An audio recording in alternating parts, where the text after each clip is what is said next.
All right, before we begin, I will do a few more light videos to sort of balance out the dark because it has gotten somewhat dark and serious, which is appropriate because David Lynch, the great David Lynch, died. But you want to have some balance because, as Lynch himself would say, we need to see the joy and not just see the darkness.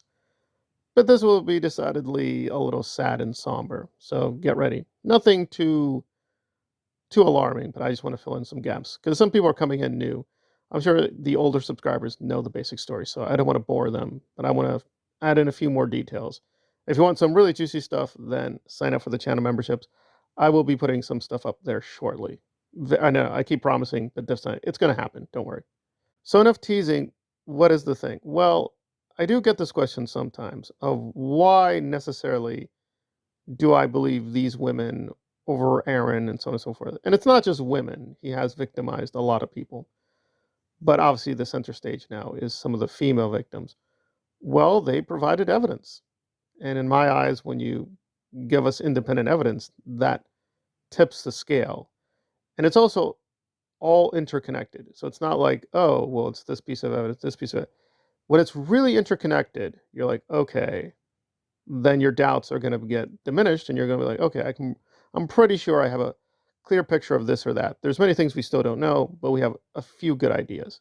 Now, why do I say this? Okay, so let's just look at one big piece of the puzzle. This is one of Aaron's victims. I'm not going to give away the identity.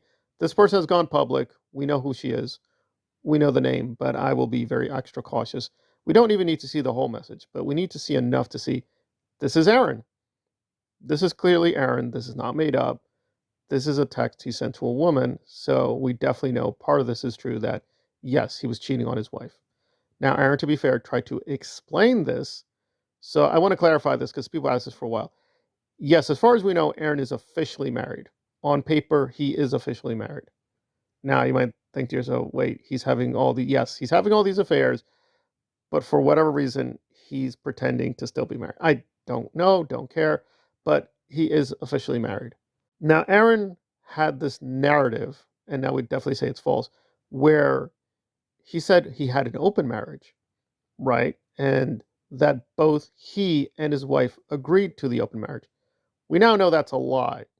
What seems to have happened is he told his wife, oh, we're going to have an open marriage. In other words, he literally just forced it on her. Yeah, literally just said, oh, yeah, we're going to have an open marriage.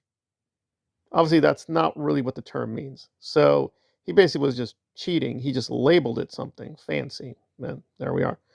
And obviously, she has her own choices, but this is not something they mutually agreed. It's more like, I'm going to do it whether you like it or not. And that's about it. So that's what he did. Okay. So yes, it's a marriage, but basically it's just he just basically screws different women, and that's about it. It's not an open marriage, at least the way it's usually used. And again, some people are pushing back, and then Jenna did this in her videos, by the way. Wasn't this just a private thing? Aren't we just snooping around? And I agree. I don't want people to look into my private life. I'm not going to look into your private life.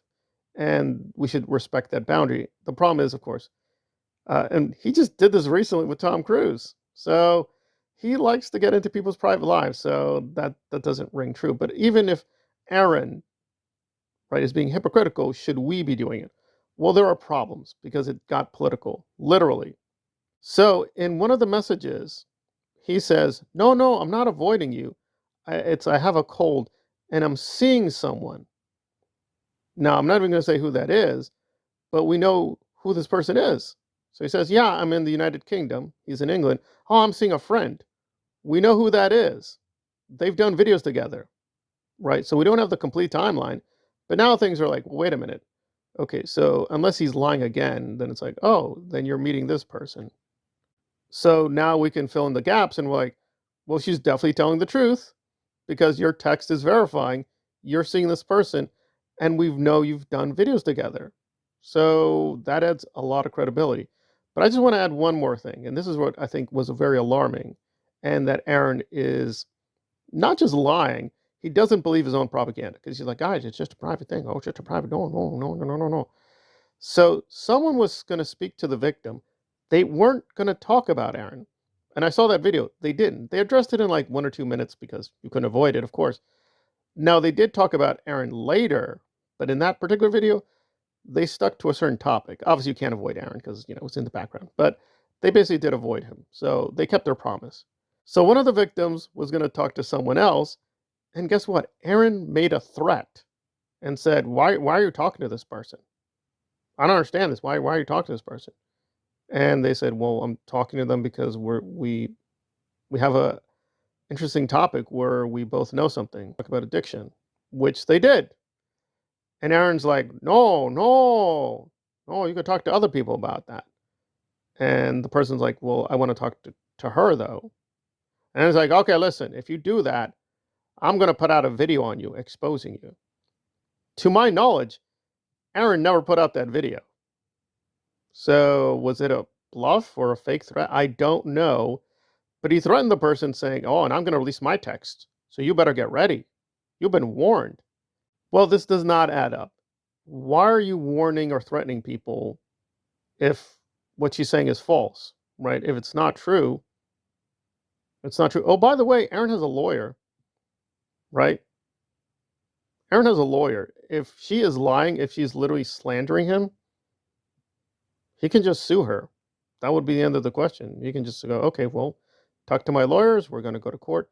But see, you can't do that because this I do know because I do study the law seriously. Granted, I am not a practitioner, right? So I want to be very clear for YouTube purposes. This is commentary and opinion. I am not offering professional legal advice. You don't sue one another over facts. That's not how it's done, right? You can sue over other things. You wouldn't be suing over the facts. So if this ever was a lawsuit, that's what a judge would immediately say, right? In arbitration, they'd say, okay, we need to get to the bottom of this. Did you have a relationship with this person? And Aaron would be stuck. He'd be like, well, yeah. Well, if what the person is saying in the video is that you had a relationship, you can sue about many things. You can't sue over that. That's not an issue for a legal dispute, right? Your own text would verify you had a relationship with this person. Now, if they lied about his business or this or that, that's a possibility. But a woman coming forward and saying, me and Aaron had a relationship, and then showing evidence they had a relationship, he can't sue over that. So right away, you're like, well, you definitely had a relationship. So now we get to the second stage. She's alleging this or that as abuse. And again, we'll have to go back, verify things. But you keep putting the pieces together. You're like, well, beyond a certain point, well, wait a minute. We definitely do seem to have pieces of evidence. It's not just her word. She's providing the text. She's providing other things. And then we have other people coming forward. And we even have a police video. Since the older subscribers know this, I'm going to go through that very quickly. But yes, Aaron was caught red-handed. And this is how things are interconnected. Because this guy from England? Yeah, that's what they talked about. They talked about his election that didn't happen because he lost. And you know why he lost? Because he got into a bar fight. Why you get into a bar fight? This is how ridiculous and hilarious it gets. So he goes to the bar to pick up a girl. This is a Scientologist, by the way. Now remember, he's cheating on his wife. Now, I don't know the timeline exactly, but it seems like he was cheating on the woman he was cheating with. It just didn't work because the woman was like, no, I don't want to do anything. So instead of just being, an adult and Aaron just goes away, no. He stays in the bar, gets really rowdy, calls the women all kinds of foul language. And this is not once or twice. So after 5 times, the boyfriend of this woman in the bar says, please stop doing that. Aaron being Aaron doesn't stop. They get into a fight and the police come in. And so on camera, and by the way, he was lying to the police too. So that was another crazy thing. So he admitted saying, yeah, I did call her some things, it's like, and they're like, well, why are you doing all this? Oh, I know her from Scientology. So you're like, wait, what? You're trying to go out with a Scientologist. And we'll put aside the obvious. He does dozens of videos. Oh, the Scientology, oh my God, the women in Scientology, oh my God, the men, they're all crazy, they're all stupid. Oh my God. And then the criminals and the criminality. So why would you be dating a woman, according to your own videos, is a criminal? Why would you be doing that? That don't make any sense. But here's where we're going to stop on the eve of Martin Luther King Jr. Yeah, like that's going to be the subject of a further video. This is not even the darkest part. So the reason Aaron publicly said he lost. Wait for it. Racism. Not the bar fight. Racism. The Democrats are racist. That's why he lost. Of course, the real reason is no, you got into that bar fight. And you know how I know this? Because he told this to the guy from England, right? Which is in the text messages. And this is not ancient history. This is almost a year ago. So, quite literally, it's like we either believe Aaron's phony weirdo reality or we're like, well, clearly you just got caught. You've gotten caught several times together. We even have verifying evidence. So you have two choices. You can either be like, okay, apologize seriously, or be like, okay, I just don't care. Which is like, okay, fine. Well, if you don't care, we don't care, and just walk away. But there you go. And that's where he's suffering because his latest Tom Cruise video has less than 5,000 views. And there we go. So it's not just, oh, you hate Aaron for the money. No, we have good reasons based on good evidence. Now, we need more evidence, of course, but yeah, the picture being drawn is overwhelmingly the victims are right. We can believe the victims. Aaron now has a big credibility problem. So it's up to him to disprove these charges. And as far as I know, he has not disproven any of them. So that's where we are.